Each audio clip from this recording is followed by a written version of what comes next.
Welcome everybody to the second Critical Antiquities workshop of the August-December 2022 period.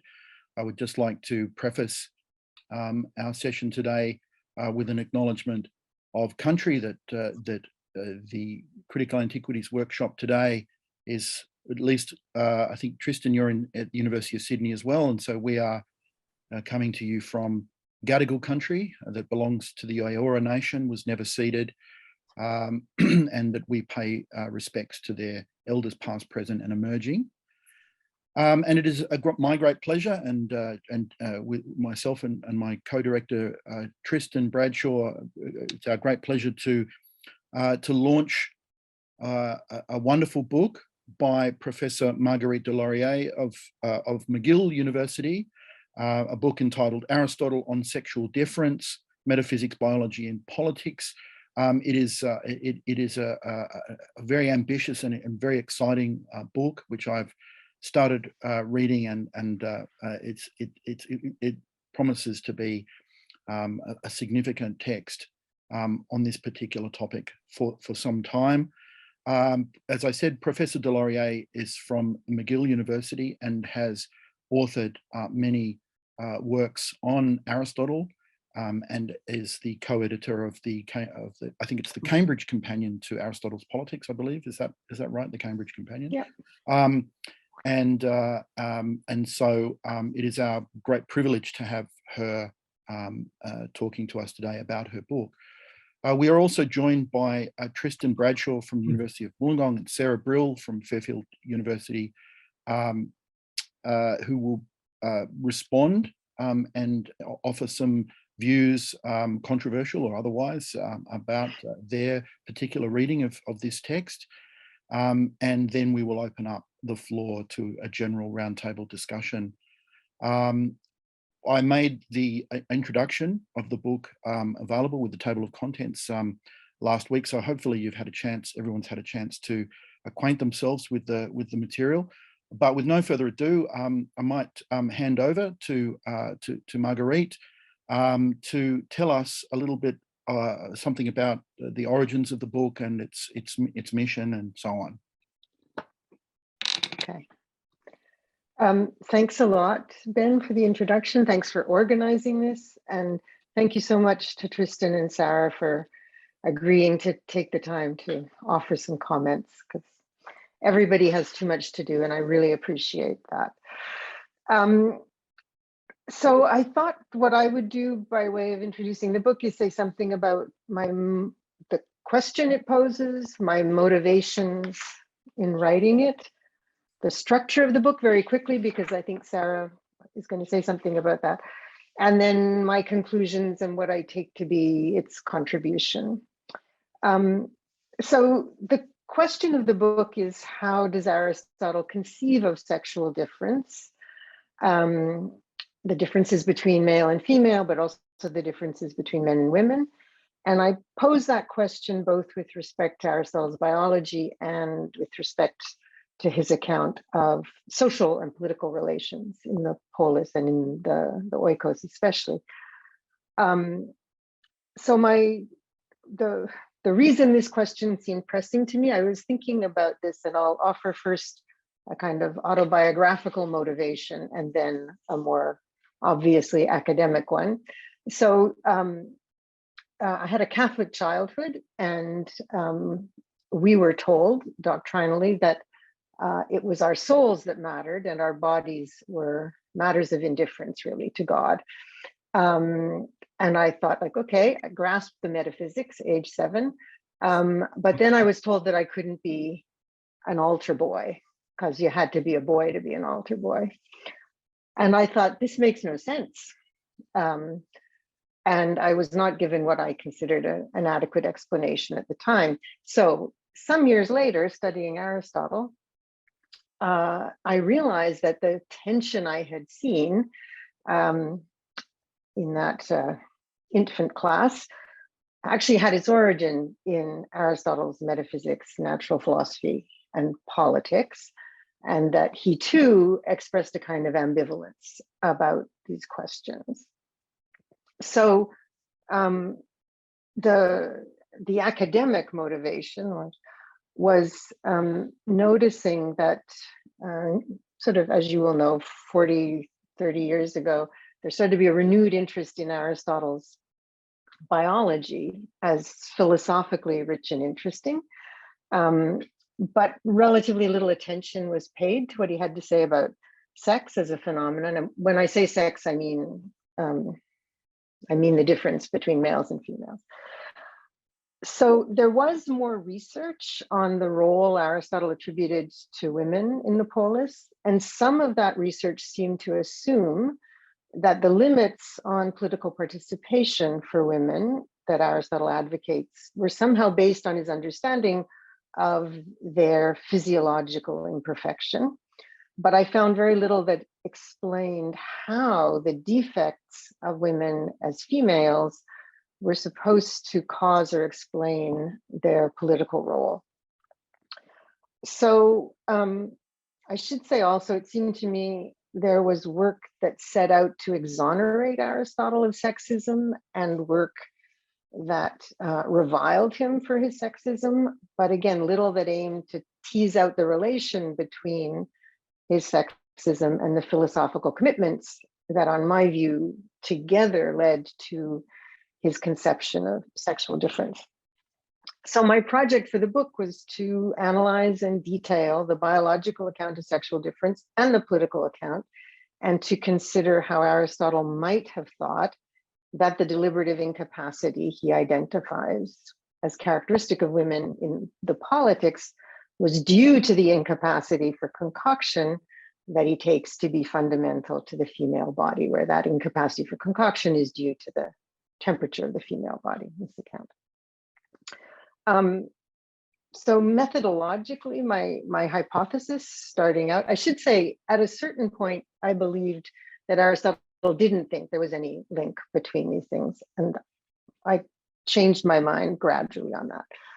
So my hypothesis was that while Aristotle certainly believed that females and women are inferior, both biologically and politically, to males and men, this is not a conclusion that he argues for, but a sort of concession he makes, which eventually I took to be a concession to his predecessors. And his philosophical efforts actually go toward explaining why, given this inferiority, it's nonetheless a good thing that there should be females and women. So my method in the book is to establish the account of physiological inferiority and that of political inferiority, and to ask how the former might explain the latter. And along the way, I aim to show that Aristotle is interested in justifying the existence and the value of females and women, which is why we're left with a sense of his ambivalence. And I thought of this, I continue to think of it as a feminist approach, insofar as it recognizes, rather than minimizing or denying, the claims of inferiority. And insofar also as it takes seriously the questions about sex, females and women, as philosophical questions, Aristotle's answers to which had enormous influence on the understanding of sexual difference historically. So the structure of the book, it's organized into 4 chapters, described by one editor as enormous chapters, which are, of course, carefully broken down into smaller parts with an introduction and a conclusion. So the first chapter is a kind of overview of some of the accounts of sexual difference offered by some of Aristotle's predecessors. And that chapter really aims to show how unrelentingly negative about women most of those accounts are, and how even the discussions in Plato's work that are sometimes described as feminist suggests that the best thing would be the elimination of women, both from reproduction and political life. And I thought that chapter was an important kind of background or context to explain why Aristotle might have taken up the question of the value of females and women. So the second chapter just tries to establish the biological account of male and female, focusing on two phenomena, the role of male and female in generation and the determination of sex in the embryo. The third chapter is the one on politics, which establishes what Aristotle takes to be the political differences between men and women, and where I aim to clarify exactly what deficiency in women Aristotle's naming when he says that women have a deliberative faculty, but it's akouros, or without authority. And in both of those chapters, the one on biology and the one on politics, I'm trying to show how Aristotle can reconcile the view that women and females are intrinsically worse than men and males, and yet both necessary and good for the teloi, or the ends that govern the functions of generation and political life. Then the fourth chapter considers two possible paths for two possible physiological explanations for the defect in deliberative reason that Aristotle identifies. The first traces a path from the coldness of women to impure blood, to imperfect sensation, imperfect memory, and from there, a compromised faculty of deliberation. The second traces a path again from cold to a deficiency of thumos, to an incapacity for decision-making rather than deliberation. And although each of these, I think, are at least plausible accounts, I end up opting for the second as preferable, because I think it offers a more precise explanation. That is, it explains better the lack of authority of the deliberative reason of women. Since thumos is necessary for decision-making, and on my interpretation, this is what Aristotle thinks is compromised in women. But I also think it fits better with Aristotle's assertion that the capacity for rule is not strictly an intellectual capacity. And it fits better with Aristotle's assertion that women and slaves are different in kind. And there are, I think, a lot of very difficult questions about how to distinguish women and slaves on Aristotle's account.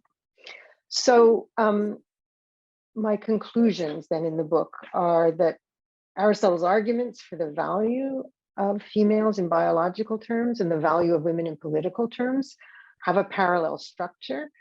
In both cases, he identifies a defect or an incapacity that is also, he claims, a feature that bestows value. So in the biological case, it's this inability to concoct sperma to a point where it can initiate conception.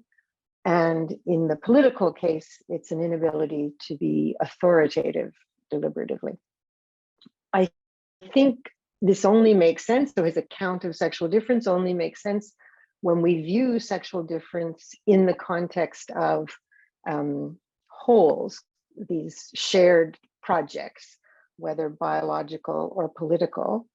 So because Aristotle sees generation as an activity that can't be accomplished by a single individual in sexually differentiated species, and he similarly sees the management of a household as something that requires the participation of women as well as men, that's how he can depict sexual difference as a benefit, both biologically and politically.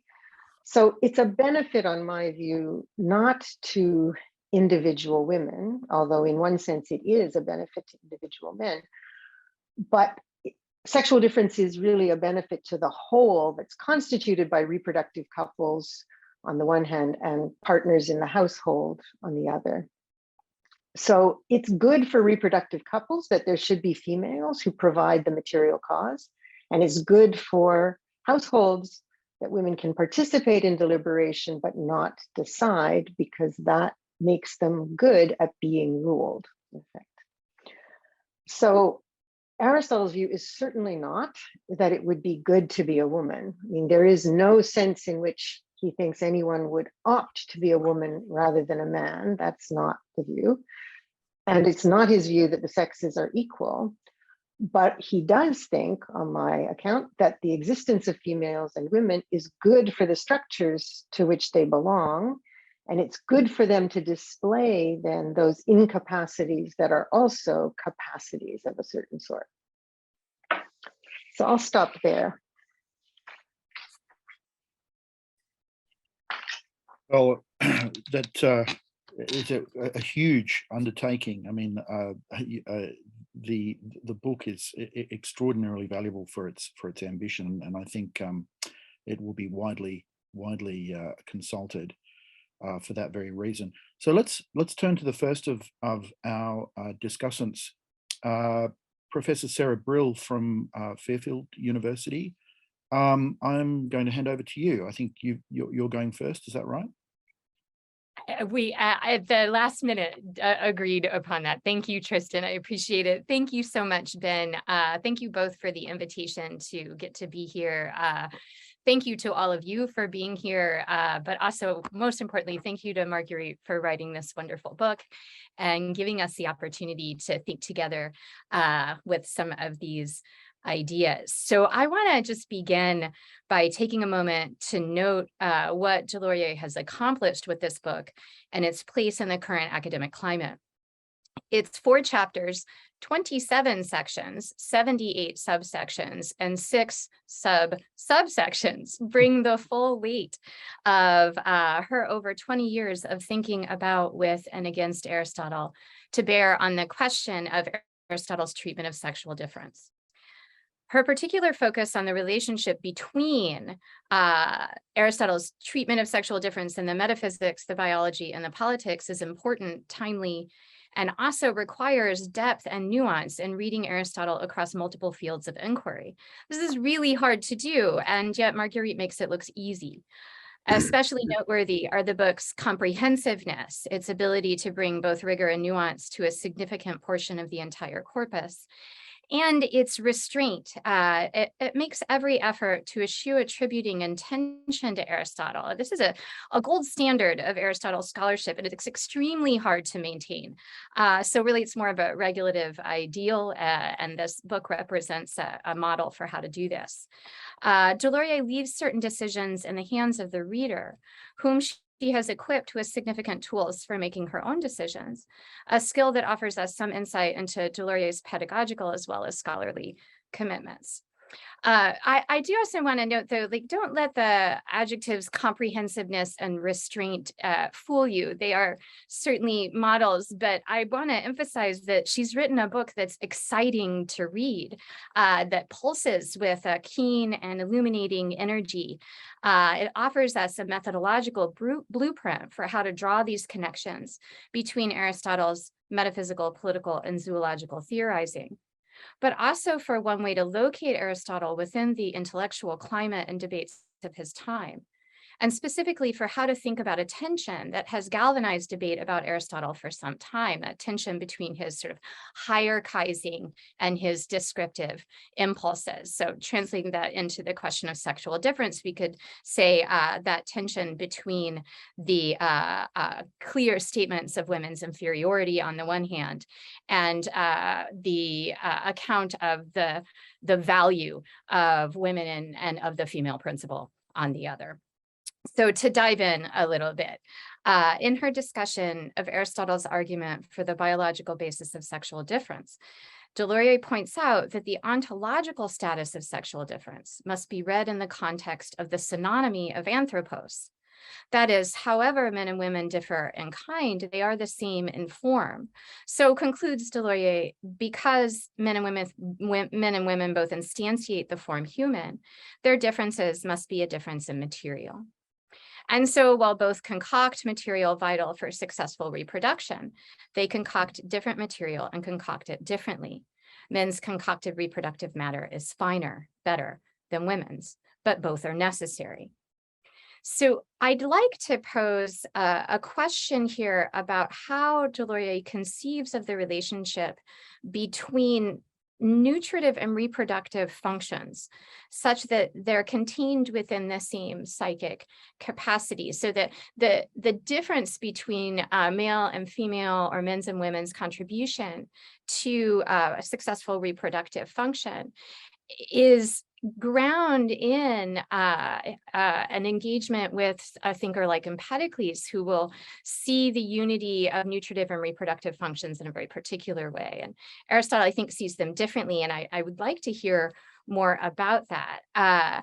But mainly because I'd like to hear more about the relationship between two ends that Marguerite posits in order to think of the relationship between these hierarchizing and descriptive impulses. So I'll talk about those two ends for just a second. We need to posit, Marguerite argues, both the end of successful production of another like oneself and the end of political unity. In the former, we have this account that I just summarized, that women successfully concoct reproductive material that is necessary, if also lesser, than the reproductive material concocted by men. In the latter end, the end of political unity, Deslauriers argues that the existence of sexual difference is a natural end because it supports both the separation of formal and material cause, and because it supports a necessary foundation for human political life, the household. And so there too, with this second natural end, Aristotle can say both that women are inferior to men and that women are valuable and serve a necessary function.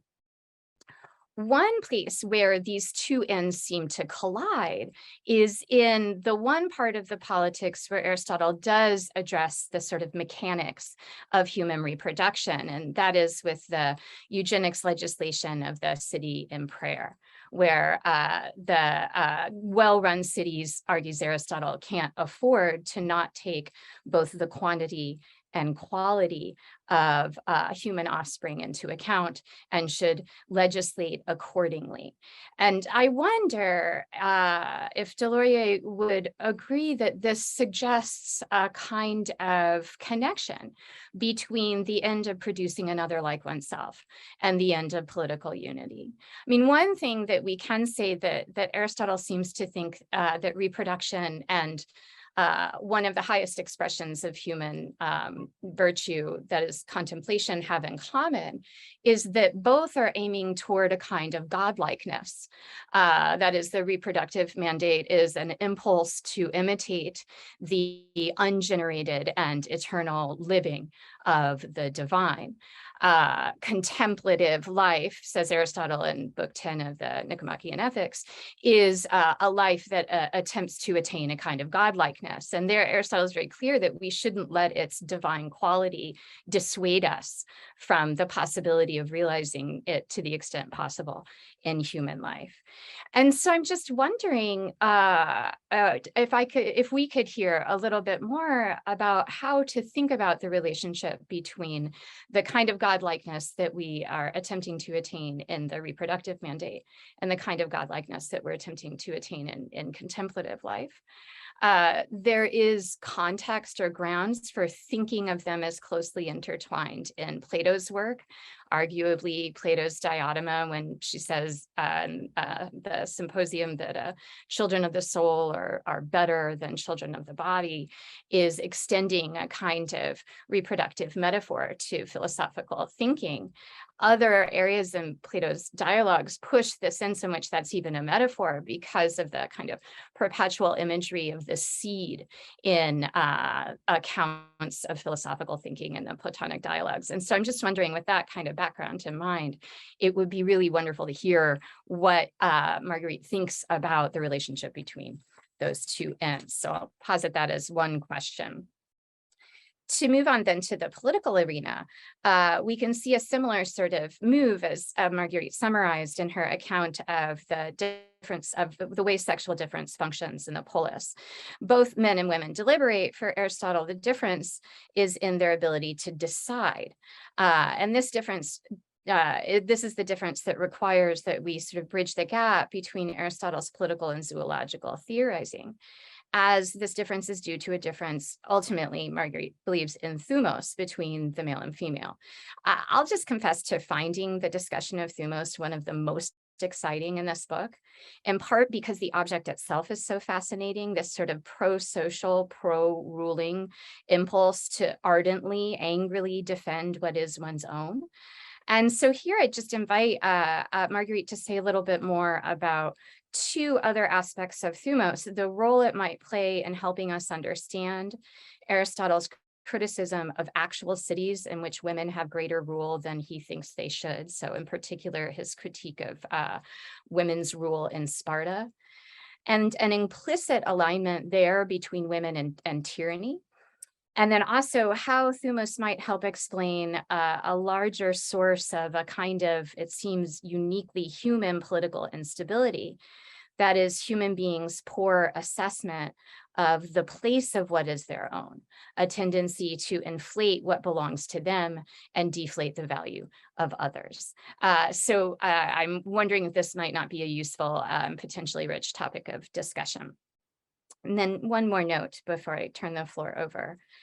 Deslauriers also reminds us that the details of Aristotle's very particular place within the patriarchal structures of thought, habit, and action of his time matter, not only to students of Aristotle, but also to analysts of patriarchy, that is, analysts of the structure for which a posited inferiority of women and the female is valuable. So we can see both a Platonic lamentation of sexual difference and an Aristotelian affirmation of its value can be and have been turned to patriarchal ends.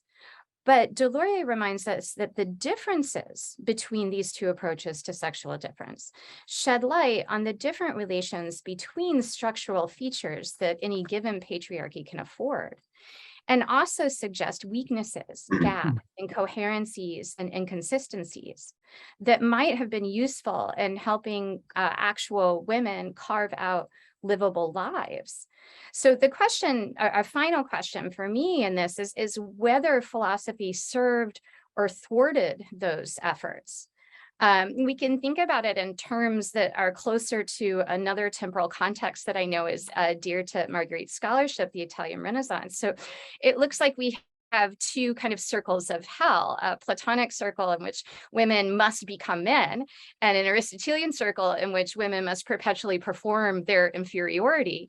But each of these circles would have moments of resistance or elements of resistance, or would even define the forms of resistance to those sort of inscriptions within patriarchy. And if I've understood Marguerite correctly, I think part of her point is that we can find elements and conceptual vocabulary within Plato, but really in this case, her focus is on Aristotle, that enable those forms of resistance. And certainly her work on the way that Aristotle is taken up by Italian Renaissance feminist thinkers illuminates one path by means of which that kind of conceptual vocabulary can be used in that way. So to put this slightly differently, I found Deslauriers' argument that Aristotle's affirmation of several of the sexist assumptions that shaped the larger intellectual milieu in which he conducted his thinking can be traced to his philosophical commitments, both deeply convincing and potentially damning for philosophy, a way of life that, if Socrates is to provide the model, should pride itself on the shaming of ignorance. How many hipparchias and hypatias are there? And perhaps more importantly, how, if at all, did their existence affect the lives of the priestesses, wives, mothers, sisters, concubines, hetairai, and slaves tasked with upholding the limited roles that patriarchy is assigned to them?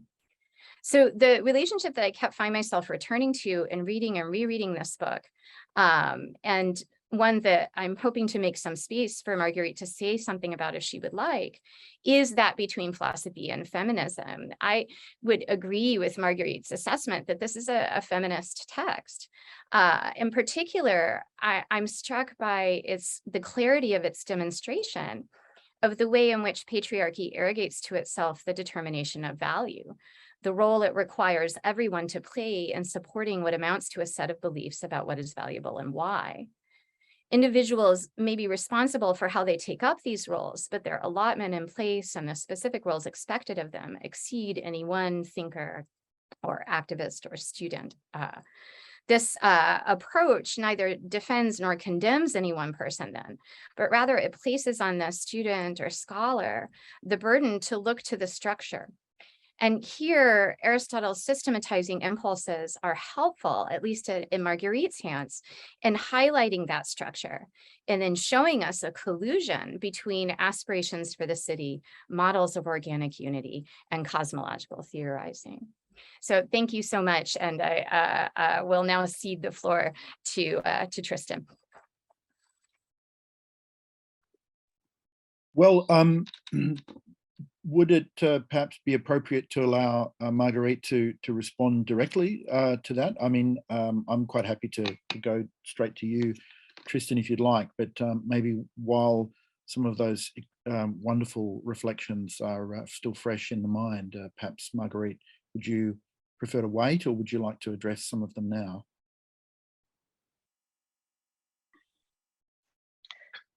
Yikes.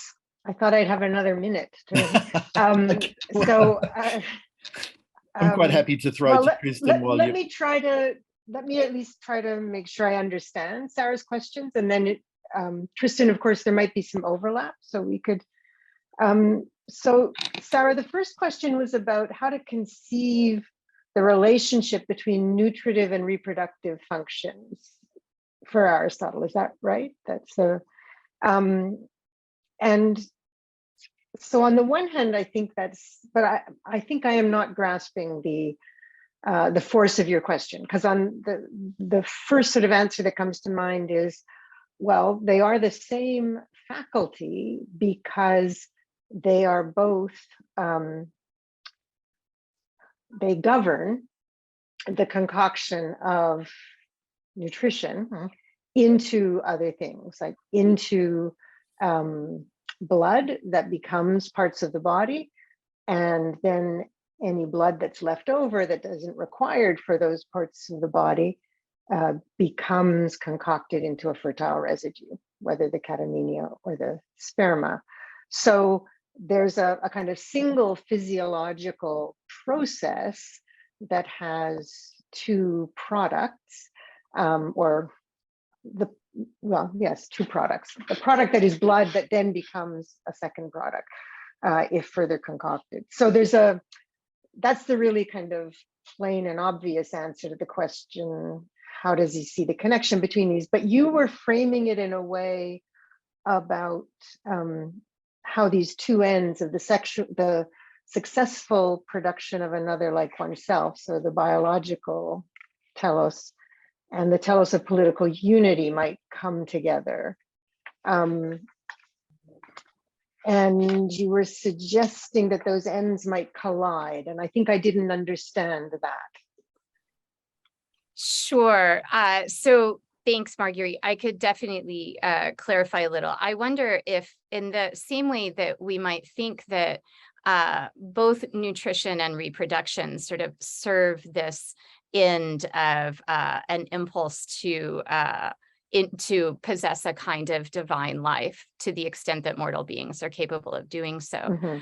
Could we also say an analogous relationship holds them between reproduction and something like contemplation, where in both cases, the end that is highest is this approximation of divine life? And if so, does that need to change our assessment of the reproductive impulse as lower or as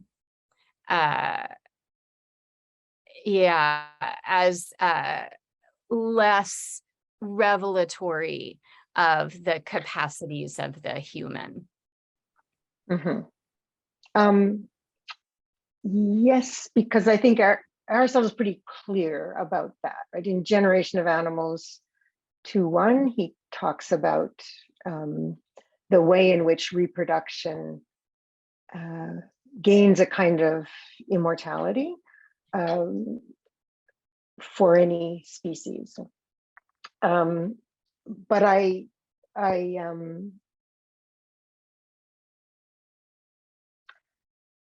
so he clearly thinks contemplative activity is better than reproductive activity. And that is one reason, or I'm not sure actually how the causality works here, but certainly he thinks that human beings, unlike other animal species, have ends beyond the reproduction of individuals like themselves. And so that second end, as you noted, would be something like contemplative activity. And these things are not, though, I think, ever represented by Aristotle in the way they are by Plato as in tension or in conflict with one another. So I take it he thinks human beings, certainly male human beings, can go around reproducing and can go around doing philosophy, and that there's no particular tension between those activities. So I don't think he's ever asking us to choose one over another. But the other thing it seems important to say here maybe is, when we're talking about women, one thing that's interesting is it's always deliberative reason and not theoretical reason that Aristotle mentions. And historically, that seems to continue. I mean, into the Renaissance, the worry about women is whether they have deliberative reason, and much less a worry about whether they have theoretical reason. So it's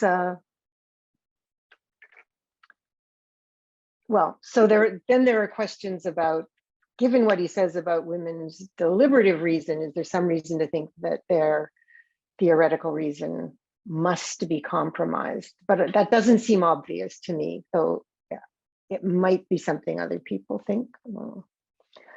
The second question about thumos, which I'm also just very interested in. And again, I'm not sure I know how to respond to Sara, because there were two aspects to this. One was about its connection with Aristotle's criticisms of cities in which women might exhibit more thumos than Athenian women did. And Aristotle, of course, has mixed views about Sparta. He admires it in some ways and is critical of it in other ways. But if Spartan women are as represented, then that obviously suggests that a biological account of women as athumotic can't be right. That doesn't seem to be something he ever contemplated. He never talks about Spartan women as somehow standing as a counterexample to his more general claims. But it's also pretty clear that he has no trouble in general accommodating exceptions or anomalies, or so I think I'm not very worried about that. The second thing you said about thumos was quite interesting to me, that it represents his sense that there's a human impulse to inflate the value of what is ours. And that again, though, I can't see how that might work out in differences between men and women. So because I guess what I'm thinking about is children, is the offspring. And Aristotle certainly thinks that women and female animals generally are attentive to their young and are actually exhibit deliberative reason most in the care of the young. So, so that seems to be a case of people valuing something that is their own, namely their children, in a particularly strong way. But is that a case of feminine thumos? Maybe it's that maybe then women have thumotic qualities that lean more towards the affectionate, and less toward the vengeful. And then Sarah's last question was a big one about feminism and philosophy and the resources. So something that interests me a lot about Aristotle is precisely that I think the tradition that he established, or at least initiated, was one that actually did offer really important resources to future feminists, where one is the passage in the metaphysics that I talk about in the book, where he specifically excludes the possibility that sex might be a division in the form or the essence of a species. That denial is used by people arguing for the worth of women to establish the sameness of the rational soul in the sexes. And that is a fundamental tenet of early feminism for 400 years, I would say. There's another passage that I don't talk about in the categories that many people later on used, and that is where Aristotle says, in effect, that you are a substance is a substance. It can't be anything that counts as a substance of a certain kind is equally a substance of that kind as any other. So that's not to say, I take it, that some zebras aren't better zebras than others, but it is to say that either you're a zebra or you're not. So once you pass the threshold, you count as a member of that kind. And so women and females more generally do count as members of their kind indisputably. And as, so a woman is as much a person as a man is.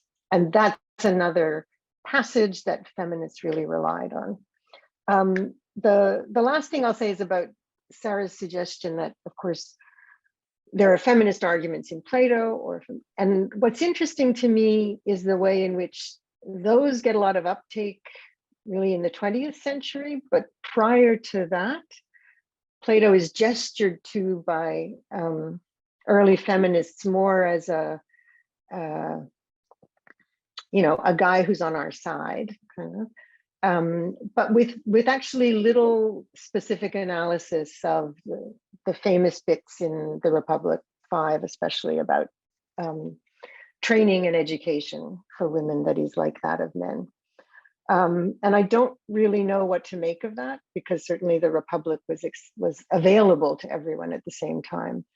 I think it is because Aristotle was a famous misogynist, was effectively established as a famous misogynist, that there was more thrill to showing that there are resources in his own works to indicate that women are valuable. So I'll stop there because I want to hear what Tristan and other people have to say. Well, we'll turn straight to Tristan now. So Tristan Bradshaw is from the University of Wollongong, lecturer in political theory there. Tristan. Thanks so much, Ben, and thanks everyone. I'm going to ask for forgiveness. I feel like I need to, because for the first half of my comments, I really just want to wax lyrical about this book. I just think it's wonderful. I think in some it's beautifully conceived and really masterfully realized. I think it's beautifully conceived because of the focus that the title announces. Sexual difference is the focus here in Aristotle. Because while Marguerite is clearly interested in understanding females and women in Aristotle's work, by focusing on sexual difference, the book does something at once novel, charitable, and informative. The focus on sexual difference is novel because many others have approached Aristotle's work with the question of what place women have in it and why. And they do so in a way that I think can risk presupposing and reifying a certain conception of woman and bringing that to Aristotle in such a way that also risks misunderstanding what his work on women means. Because as Marguerite's book shows us, Aristotle never talks about women except in relation to men, which means in terms of sexual difference. And for this reason, then, the book is charitable because it displays Marguerite's receptivity to Aristotle's philosophy, seeking to understand the place of women in the way that Aristotle treats the subject. In other words, by thinking about sexual difference in Aristotle, I think Marguerite better explains why Aristotle has things to say about women at all. Now, there is, of course, a risk in doing this, one that's all the more obvious in the wake of feminist theory, because as Simone de Beauvoir, for one, famously argued, for a long time, humanity has been understood as male, meaning, and I quote, man defines woman not in herself, but in relation to himself. And she, of course, comments that this leads Jules Michelet to say that woman is the relative being. But in taking the approach to sexual difference as such, Marguerite also shows us how, to at least a certain extent, the male in Aristotle is equally intelligible in terms of the female, and the man in terms of the woman. And I think this is wonderful. And one more qualification to the claim that the book is charitable to Aristotle. By charitable, I don't mean to say that it is uncritical, but rather by being charitable, it works out on what points we are best critical with respect to Aristotle. And by charitable as well, I don't mean that Marguerite wants to simply reprise Aristotle's views on sexual difference for today. In fact, I'm not sure, I actually wasn't sure that there was anything that she wanted to prescribe for us today from Aristotle's views, but I'll say more about that towards the end of my comments. And so Marguerite's book, her approach to women through this lens of sexual difference is not only novel and charitable, I think it's also wonderfully informative, because Marguerite's able to show two really important things that I think have mostly eluded modern readers of Aristotle and many thinkers about sexual difference. The first of those is that difference in the body does not in itself lead to inferiority in politics. For us moderns, I think bodies are everything. And so it's arguably difficult for us to disconnect the claims about inequality or inferiority of body on the one hand, and then difference or incapacity at the level of politics on the other. But one of the things that the book does is first identify that this is not an obvious connection for Aristotle, but then to try and show how there might be a connection in his work as best as it can be realized. And I think Marguerite deals with this particularly sensitively and helpfully. But I think the second thing that Marguerite's able to do with her approach is perform a very helpful shift away from seeing Aristotle's view of women as merely diminishing them, and helps us see that Aristotle's view of women is an assertion of their value, even if he takes them to be inferior to men. So this shift requires us to see Aristotle's account in the context of other treatments of women, such as Plato's, but it also replays debates in recent feminist thought as to whether woman is a category that intrinsically diminishes women, in which case it should be abandoned, or whether it's something that denotes its own kind of virtue and can therefore be reprised. And Sara and Marguerite have already started talking about this. Okay, so that's all to say that I think the book's beautifully conceived, but I think it's also masterfully realized, because as Marguerite points out, Aristotle's ideas about sexual difference are mostly treated in two places: his biological works and his political ethical works. And yes, he draws on, he talks about this in the metaphysics too, but principally it's in the biological works and the political ones. So for anyone who's delved into the biological works knows Aristotle's account of women is esoteric, to say the least. Well, at least I'm confessing that I find it esoteric. I like to borrow a disparaging phrase from Nietzsche here and say that it's a philosophy for initiates. But in Marguerite's hands, it's as made as clear as it can be. So I learned a lot from that portion of the book, which I had to skim, by the way, just for the sake of time. So I'm not going to delve into that part. But for the political and ethical works, Marguerite is equally adept. And since this is more the kind of terrain that I occupy, it's here that I want to ask a few questions and offer a few comments. So just to flesh out a little bit what the political focus of the book does, it's mostly conveyed in chapter 3 of Marguerite's book, and it asks 3 questions. First, what does it mean that men rule by nature over women? What is the incapacity in women's rule? And thirdly, why is it good for women to be part of the community? Now, in answer to the first question, what does it mean that men rule over women by nature? Marguerite is especially focused on the oikos, because the oikos is the realm in which men rule over women by nature. In some, the answer lies in understanding the oikos as a community, and a community is an organic whole. And in Aristotle, an organic whole means the parts of it are distinct from each other. So we could think here of the human body as an organic whole with parts, organs, that are both distinct and different and work together for the sake of keeping the body moving. And from this, Marguerite says men rule over women because it is for the good of the whole oikos. More than that, since the oikos is part of the polis, it is also good for the whole polis. In other words, both oikos and polis are organic wholes, with the polis being a more complete or self-sufficient community than the oikos, and therefore the polis determines the oikos's final cause. Now, on the basis of this reading, Marguerite says that sexual difference is important for Aristotle's political theory for two main reasons.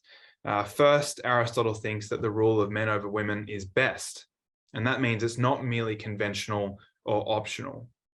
It means that the oikos itself is not a contingent social form that could be dispensed with, as it is in Plato's Republic.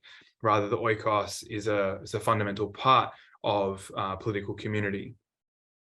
And the second significant point made in this analysis is that the relationship between the sexes is determined by the telos of the social whole, of which the relation between men and women is itself a part. So that means man's rule over woman is not about the good of man and woman as distinct entities, but rather of their relationship with each other. In other words, it's not about men realizing their good to the detriment of a woman, but neither is it about realizing the good of the man and the good of the woman as distinct things. We can only think in Marguerite's treatment about the good of each in relation to each other, which is that of the oikos and what an oikos names. Now, for this reading, Marguerite spends a lot of time in Book 1 of Politics, where Aristotle discusses the oikos at length. And especially important there is chapter 2 of Book 1 of Aristotle's Politics, where Aristotle provides an account of the polis's growth from the first two communities of male and female and master and slave through then to the village and into the polis. This is a famous account that I'm certain many of you have encountered or read. Now, in sum, Marguerite reads this rich and complex section of the Politics in terms of Aristotle's equally famous claim that the polis is prior to the oikos. What does that mean? Well, as Marguerite points out, Aristotle's claiming that the polis is analytically prior, meaning that the polis is the whole and the most complete version of human community, which explains and determines what each of its parts should look like. In other words, the account of the parts is stylized, in a sense, to tell us what the polis should be, even before the polis itself has been accounted for. And so we can only understand sexual difference by paying attention to the overall account of the polis. This is Marguerite's reading. But this reading means ruling out Aristotle's account in this chapter of the Politics as temporal or in any way historical, and Marguerite points this out. But it's on this that I want to ask a few questions, because I think there are a couple of textual features that suggest there is a temporal dimension to this account. So first of all, Aristotle introduces the account by saying he wants to, and I quote, see how things grow from the start, ex arches, which I read as looking at how the growth of the polis was initiated in at least a temporal sense. And secondly, this is then backed up by his claim a few lines later that the two communities of male and female on the one hand and master and slave on the other forms the first oikos. And there are a few other instances of at first used in this chapter, such as the village's mode of kingly rule. He says it was at first ruled in a kingly mode, and he draws on Hesiod and Homer to try and evince this. Now, this first oikos that's mentioned in chapter 2 and in this account is then counterposed to what Aristotle calls the final, the teleos oikos, or oikia, at the very beginning of the next chapter of Politics, Book 1, 1.3. And so it's this counterposition between the first oikos that's being accounted for in chapter 2, and then the final oikos, which is the subject of chapter 3 and the rest of Book 1, that I think actually suggests there's this kind of temporal account going on, that what intervenes here is a kind of temporal account as well. And I think this is backed up by another textual feature, which is that it's only from chapter 3 of Book 1 onwards that Aristotle says rule is of three kinds. That not only is that the rule of male over female, the rule of master over slave, but also that of father over children. Because in 1.2, that is in chapter 2 of Book 1, there are only two, because it seems that children don't yet exist, meaning there's another sign of a kind of temporal dimension at work here. Now, I think there are other signs too, but I think you get the point. And the question is not only motivated by these textual features, but rather there's this other kind of more philosophical question, which Marguerite's analytical reading of this part of Aristotle raises. Because if the account is not historical or temporal in any sense, it seems quite difficult to accept the account at all. Because as you say, it requires us believing that humans simply have, and I quote from Marguerite's book, an internal predisposition to arrive at a certain end. That's on page 163. And that certain end is the polis. And here it's really saying that much like an acorn is predisposed to grow into an oak tree, a human being is kind of born into the world predisposed to create the polis. But I think Aristotle's method elsewhere in his work is important here. And that is a method that is attuned to the kinds of differences the kind of differences on display in the objects under consideration in any kind of scientific treatment. And so here, I think it's worth noting some of the differences between humans and things like trees, and the differences that each display in their development. Because there's, I think, a phenomenological and a contingent dimension involved in human development that is left out if we take this purely naturalistic reading of chapter 2 and the account in that chapter. So my questions are, what do you think about these temporal elements of the account, Marguerite?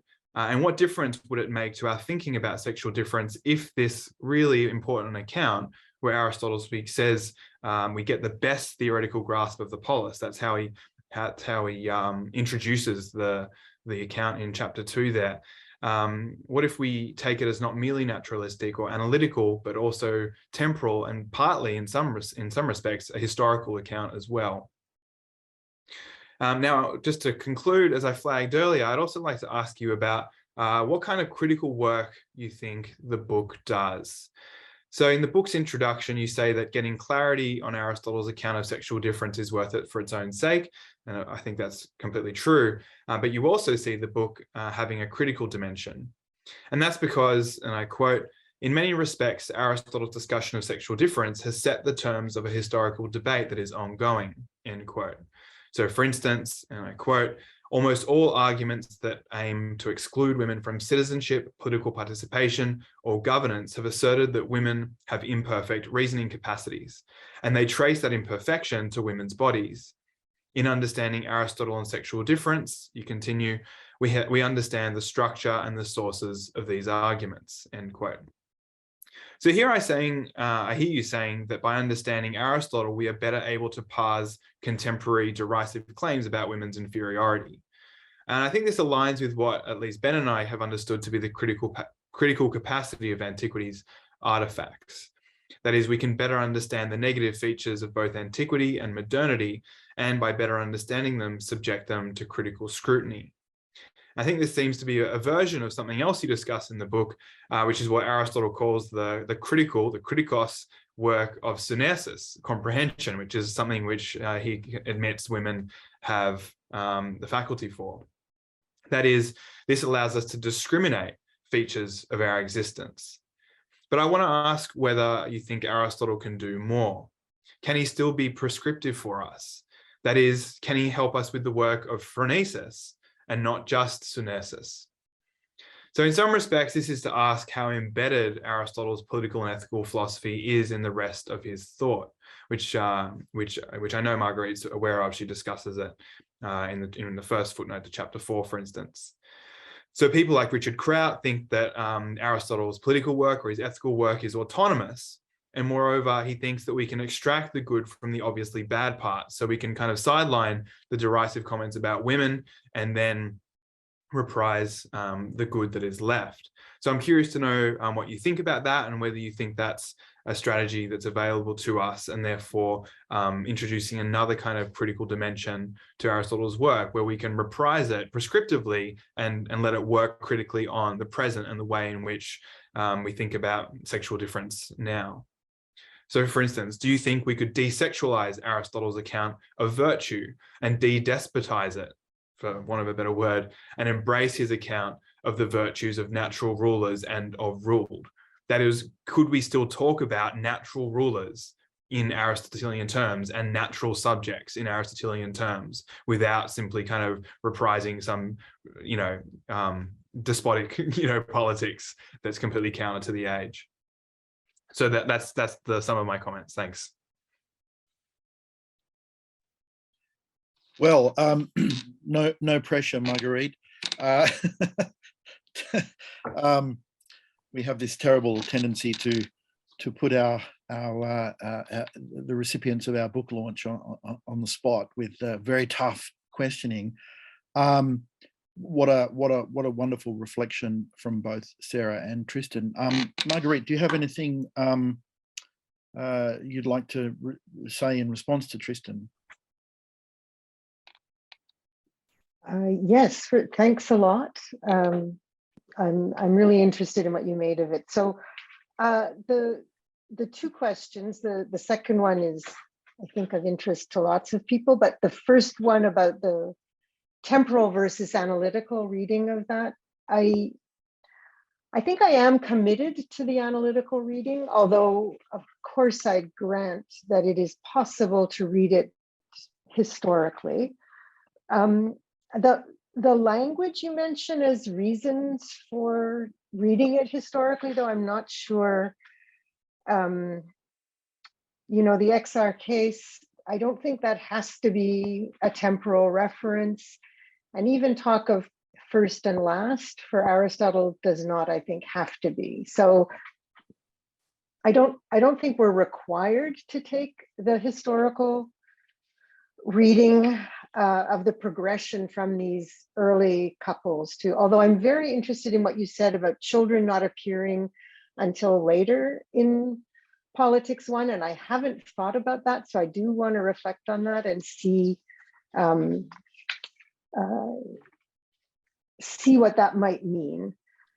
I guess, so a couple of general reflections. One is just, this is a pretty standard move in the history of political thought to say, let me tell you a story about the origins of political community and here's how it goes. So the story, and there are other cases, I'm thinking of Rousseau in the Deuxième Discours, where there's a story quite different from the story Aristotle tells, but to my mind, kind of as a method, quite similar, right? Where the aim is clearly not actually to say, first we were running, the claim is not actually an assertion that these are historical facts, but a way of starting with what we have now politically and asking, how did we get to this? So that's what I take Aristotle to be doing. And that seems to me just to fit, again, I don't want to claim it's impossible that he meant this historically. It's not clear to me what philosophical benefits there would be to him in telling a history. It seems to me that what he's trying to do in book 1 is establish the parts of the oikos and to emphasize the naturalness of all of this. So, and as you said, I mean, I adopt a view that many people have about what exactly nature has to mean in Politics 1, where I take it in this teleological sense. And so a reason to think he doesn't think that first we start out just with couples of master-slave and men and women, and then slowly develop larger families, and is that it sounds like he believes the polis has to be there from the beginning in order for us to be persons, really. Now, I don't think the polis had to have existed in the form it did, say, in Athens or Sparta, but some kind of larger political collective is, I think, on Aristotle's view, necessary for a human life. So I think if he actually thought this was a history in those early forms, what we would have is not actually human lives, but something kind of proto-human. So I guess that's the the strongest reason philosophically why I resist the historical reading. And I hope that goes some way to answering the question of what's at stake here, which I took to be part of your question. Like, what difference would it make if we read this temporally rather than analytically, as I did? And I think what it would do, again, is disrupt some of his really basic political commitments to the oikos and the polis as fundamental structures for human lives. Your second question is, again, really interesting. And I think what I want to say is, I'm not very interested in prescribing anything of Aristotle to modern feminists, but really what I think is, you don't have to be right to be interesting. And I think he's wrong about a lot, but that he's more interesting than a lot of people who are more right. So, so I think it's really worth thinking through how he thinks about sexual difference, what that means for what he thinks a woman is or a man is, because it's intrinsically interesting, but also, again, because of its huge influence, as I see it, on the history of these debates. And in some ways, there are things that have been attributed to Aristotle that I think are not obviously there in the text. Even the things I'm doing of trying to connect physiological differences between the sexes with their purported political differences. It's possible he didn't mean to say any of that, right? It's really clear in my fourth chapter that I think we have to, it's a kind of process of reconstruction from clues to how you might make that. Nonetheless, certainly Aristotle's being received, I mean, very obviously in the 20th century, but long before that, as someone who claimed that women shouldn't be involved in political governance because of some features of their bodies. And I do see that as a remarkably persistent claim that, and of course, the features of women's bodies that are supposed to discredit them as political agents change over time. So Aristotle would say it's this coldness that leads to this incapacity for concoction, and then that has further effects. But even my view is, even when people in the 20th century said, it's because women have children that they need to be hypersensitive and emotional, and that precludes them from being authoritative political actors. I see that as structurally the same as the kind of argument that says, because women are too cold, they can't do something or other, where the something might be reasoning and deliberation, but again, on my view, is more likely to have been a kind of decisiveness and impulse to impose one's will that's necessary for political governance, on his view. So, no, all that said, I do try to teach the ethics regularly as in a kind of desexualized and detyrannized way. That is, as something that we could take seriously as a moral theory, whatever our political commitments are. So it's not my view that Aristotle's ethics and politics are, well, I don't know about the politics, but it's not my view that his ethics is irretrievably infected by sexism and the commitment to natural slavery and that sort of thing. But I guess, but I don't, well, I think I should stop and let other people weigh in on this. Thanks.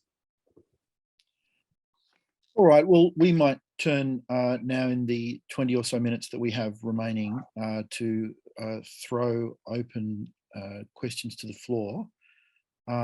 So in accordance with our usual practice, people can either, yes, put their hand up, or if they would like, they could type the letter Q into the chat, which creates a kind of virtual queue, forgive the pun, or people could write their question in the chat and I can read it out. But first off the bat is Daniela. Hey, thank you so much. That was such a wonderful session. Thank you all so much, the commenters, and of course, Marguerite. The book sounds absolutely fantastic. I can't wait to read it. I haven't got a copy of it yet, but I really look forward to it. One thing that you said really just caught my attention. This is a small thing, but it was the distinction you're drawing maybe between deliberation and decision making. And I was just wondering about it because it seems to me that bouleuomai implies really coming to a decision. And I was thinking about the passage in the Nicomachean Ethics where Aristotle's talking about akrasia, and he talks about two different ways of being acratic.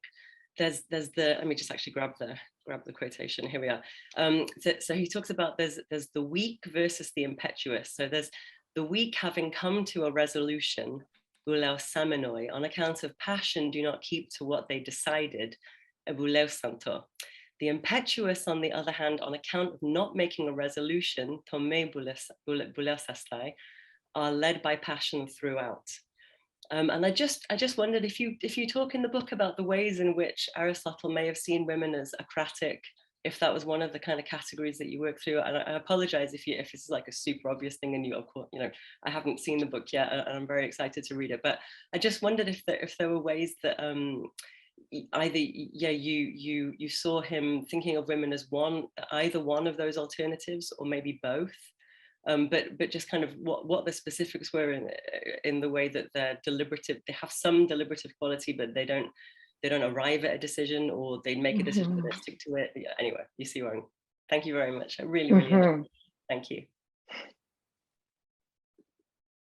That's a great question, Daniela. I do have some things to say in response. So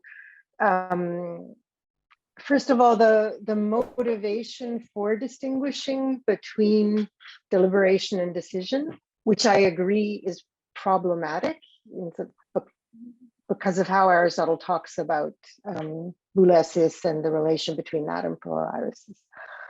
Anyway, I did that because in book 1 of the Politics, Aristotle says at one point that women should be ruled constitutionally and aristocratically.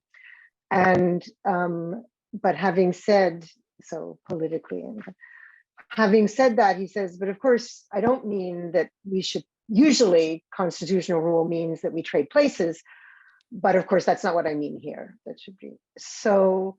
That's kind of a mysterious remark and unclear to me, at least originally, how you could put together aristocratic rule and constitutional rule.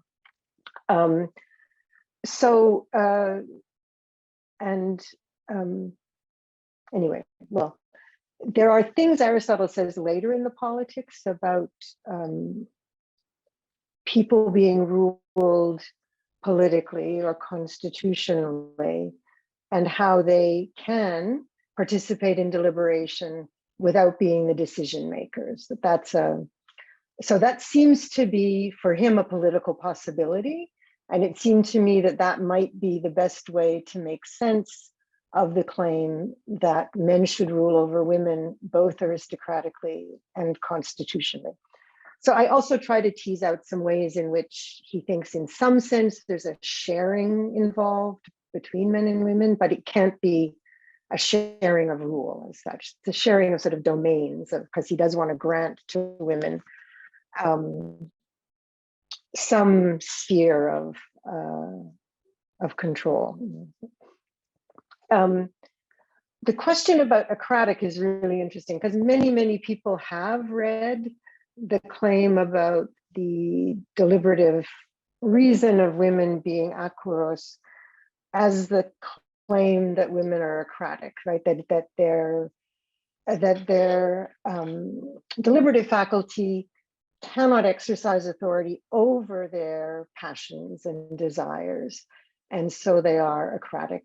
I think that doesn't make sense, and I argue against the view because it would mean, because Aristotle is so insistent on the importance of preserving the humanity of women as well as natural slaves in 113 of the Politics, and also because he insists there that women have virtues, or certainly can have virtues, and indeed all the virtues that men do, except for the virtue of ruling.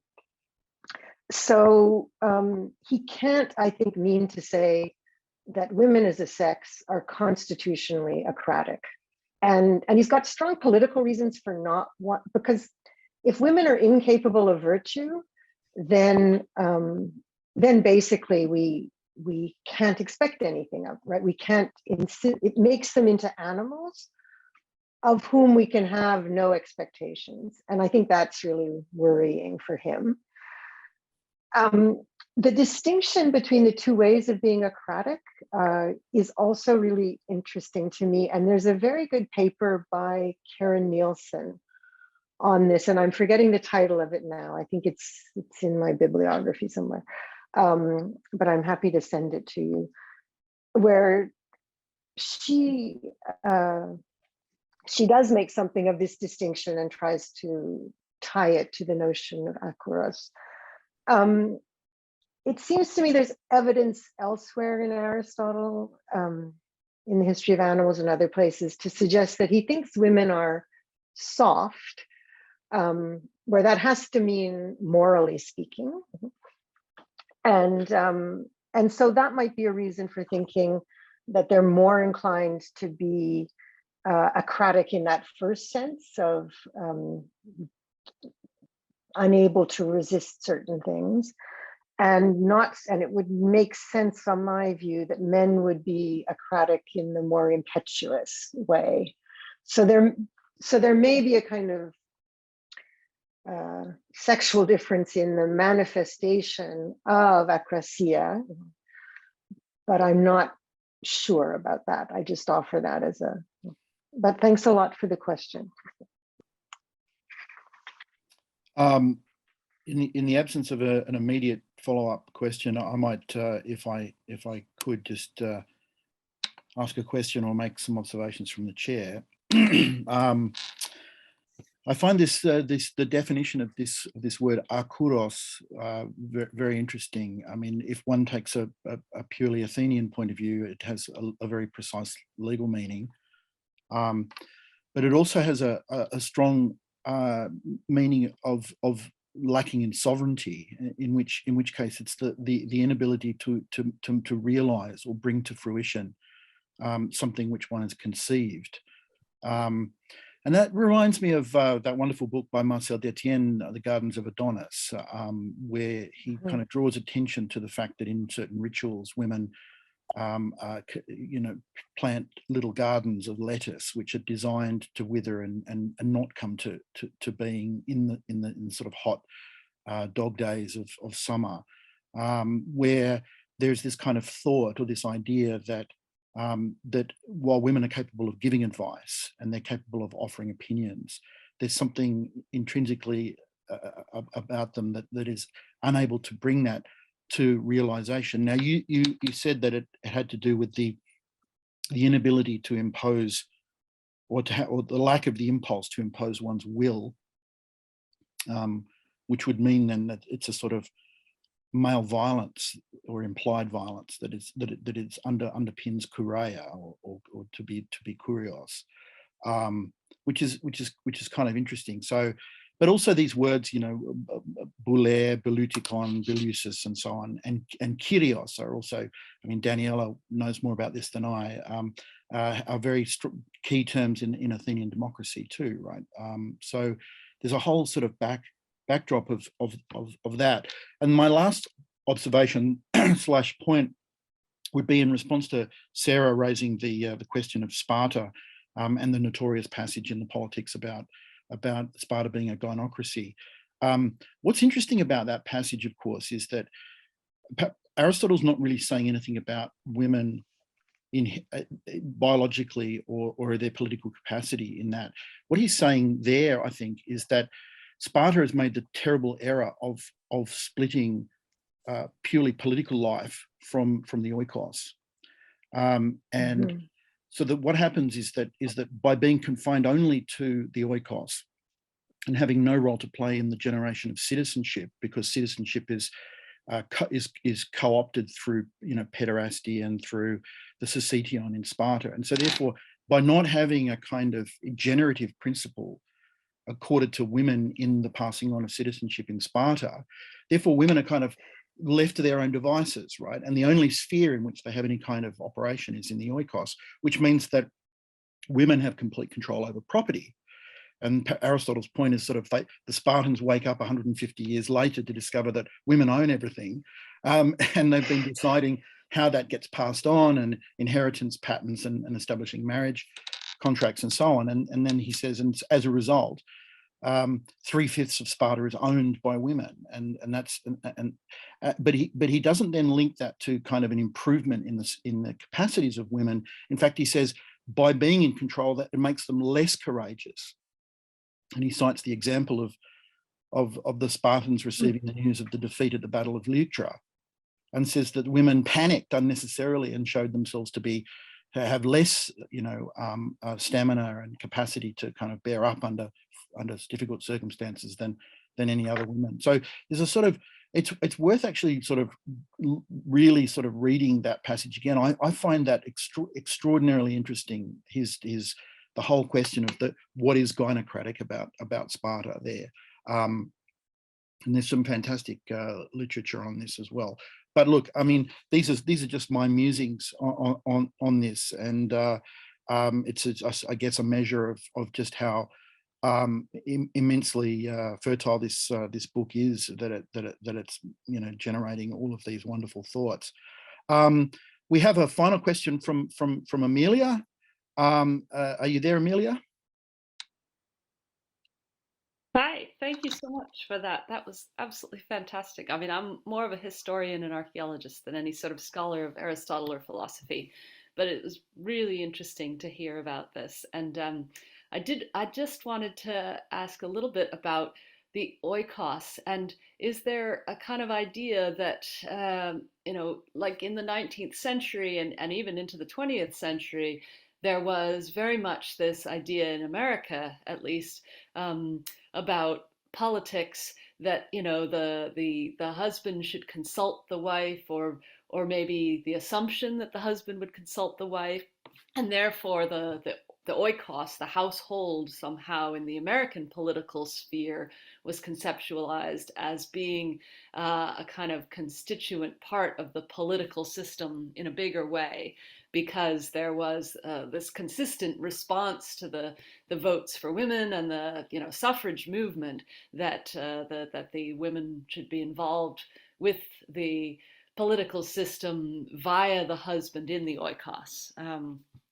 So I wonder, if you see that as springing from Aristotle, or also kind of in a related way, whether Aristotle would have thought about that or conceptualized that. Yeah. Thanks. I mean, I see everything as springing from Aristotle, so I'm not a good guide to what actually does and does not.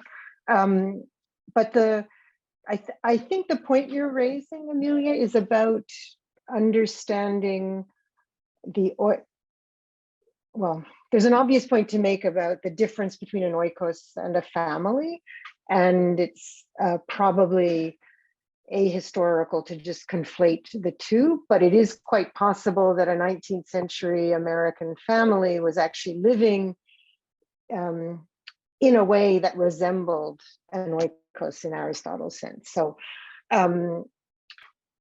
what I think the point you're raising is one about is it possible for Aristotle to conceive of the members of an oikos as having competing interests, or is he assuming that the free adult head of the household, it is his interests that determine the interests of the oikos? I would want to, I think I want to say not quite to that, because Aristotle certainly does think that the tasks that a woman performs are for the sake of the tasks that the male head of household performs. But he's so clear in general in his political theory that anyone who is governing in their own interests rather than in the interests of the people over whom they rule is governing illegitimately. So the male head of household would have to say, what I'm doing here, what I'm advocating is what is in what is good for you, at least as much as for me. Now, so the idea of again, I'm not sure how different that is from saying the interests of the male of the household are voiced by its male head. That might be very similar, because I suspect even in 19th century American families, the claim would not have been, we're doing everything because I like it, and the rest of you are just accessories to my desires. Surely the claim also would have been, we're doing what I think best, but what I think best is, of course, what I think best in light of what I take to be your interests as well as mine. Yes, yeah. So something like that. I thought about this in relation to Aristotle's Ethics. I think in book 4, where he says something about the deliberative capacity, but also discussion and boulesis, and that there's one way that, you know, men have to relate to one another, and there's a different way that a man has to relate to his wife. And that he'll go into that in the future, but I don't think he ever resumes that. Well, yeah. Right.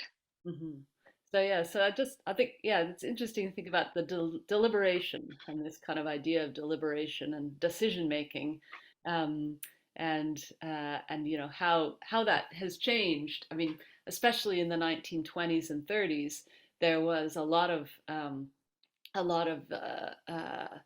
political, you know, decision making and sort of theorizing of political decision making, which tried to accommodate women being part of that political decision making, at least in the U.S. Yeah. Anyway, it's very interesting. Thank you so much for your book, which I look forward to both reading and recommending to my students here at UQ. Thanks for the question. Thank you. Can I just say quickly in response to Ben on the question of akouros, and because you're right, of course, there's a sense of akouros that is almost formal, or so, you know, a pebble in voting can be akouros if it's not put in the right box. And for a while, I thought that's what Aristotle meant by akouros. So back when I wanted to make him into some kind of proto-feminist, I thought it was possible that what he meant was, look, there's nothing wrong with women's deliberative faculty. We just decide by convention that it doesn't carry weight. And that seems to me a possible reading. But now I think it's what he means is something much closer to the second sense of that inability to come to fruition somehow. And but again, it's interesting, these different possible ways of understanding that very cryptic remark. Yeah, particularly since it's in a passage where he's contrasting between the child and the slave as well. I mean, I'm coming at it from the point of view of the study of slavery that wonders what is it about the slave that has no deliberative capacity, right? I mean, particularly when read against something like Plato's Meno, where the slave seems to have that. But look, I don't want to, let's not open up another can of worms. It's quite late in the evening over there in on the east coast of the continental America. So I think it's time to let you have a break. And it remains only to thank Marguerite, Sara, and Tristan for a very stimulating, thought-provoking discussion of your wonderful book. So thanks very much to everybody, and to everybody who's come to participate as well. Thank you. Thanks so much. I really appreciate the questions and the comments. So thanks again to Ben and Sara and Tristan. Thank you. All right, I bid you all good morning here and good evening there.